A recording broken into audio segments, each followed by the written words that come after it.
Hello, I'm Lizette Zono, CEO of ZSI, and I'm here to answer a couple of questions from Joe. So, what one practical way you are seeing tester use AI effectively right now? Yes. So, as somebody that have been talking about AI since 2016 and even being in the AI space for the last 17 years, I am excited to see, not only the rise of vibe coding, but also for my tester friend, how they're leveraging AI to first of all understand requirement, but also leveraging AI to write a test case, execute a test, and also use AI to execute automated tests, use AI to help them write their automated tests. I think for me, the best use of people that are using AI is they're using it piece by piece. They're really focusing on where they need help and leveraging AI to help them in those areas. So you gotta use AI piece by piece so you can really infuse yourself, like I love to say, be the human in the loop as part of the testing cycle and leverage AI in each part of the activity. The next question is, what skill or habit do you think testers need to develop to stay relevant in the AI-driven future? Yes. I think the skill that got you here is not going to be the skill that will take you there. But the foundation of the skill that got you here will remain. Stay curious. This is something, I think the last time I was on your podcast, I mentioned that as one of the reasons why I love tester is people that stay curious. So staying curious, because there's going to be a ton of tools that will be coming at us, in the next 5 and 10 years, there's going to be a ton of tools. And we should no longer be, I think we are all clear now that testers are not going to lose their job in this AI revolution, right? We are still going to be here because there's going to be so many applications that's going to be creating and leveraging AI. And who are the best people that need to test it? Tester. So we need to stay curious. We need to continue to understand the requirement, because what I'm seeing with vibe testing, or I say vibe testing, vibe coding, is developers are no longer paying attention to what the requirements say, and it's only going to take tester to continue paying attention to what the requirement is, because you can build a beautiful UI, a beautiful application, but if it's not solving what the client or the user or the customer want, you miss the boat. So who are the people that will help with that?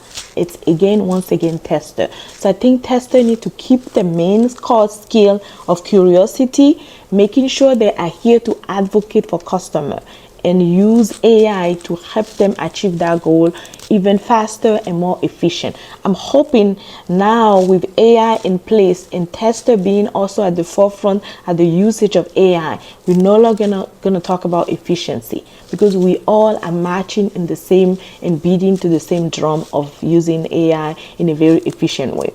The third question, and I believe the last one, is what common misconception or mistake team make when trying to adopt to AI? Yes.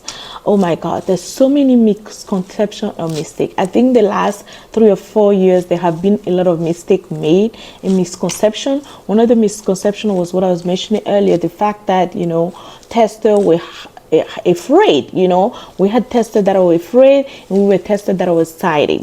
So we had to bring the one that were afraid into the boat so that they can understand literally that this is here, AI is here to augment whatever you're already doing.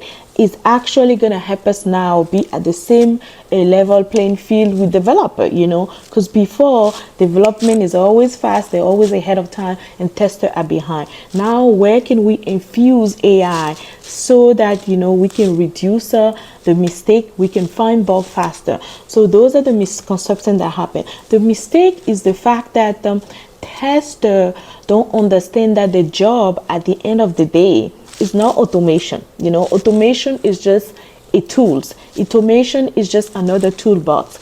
AI is also another toolbox. The technology is another toolbox that you have to use in the grand vision. The goal of the tester need to remain to be obsessed with getting result for your user, obsessed with helping the user drive result.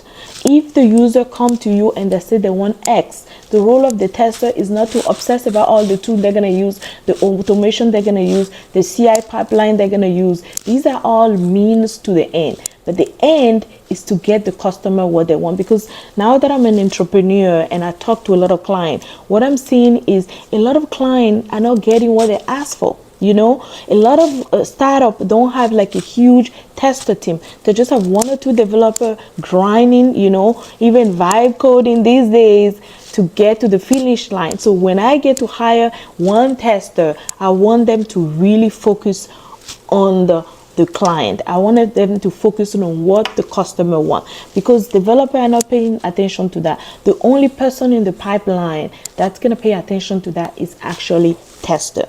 So I'm really urging, and thank you for giving me this opportunity, Joe. Actually, I feel like I had stuff on my chest. I'm really urging my tester friend and community member to get back to the basic.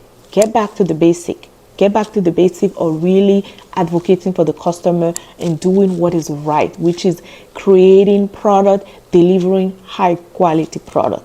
Everything else is just a mean to the end. Everything else is just the technology that we're going to use to get there. Thank you so much and have a wonderful day. Bye.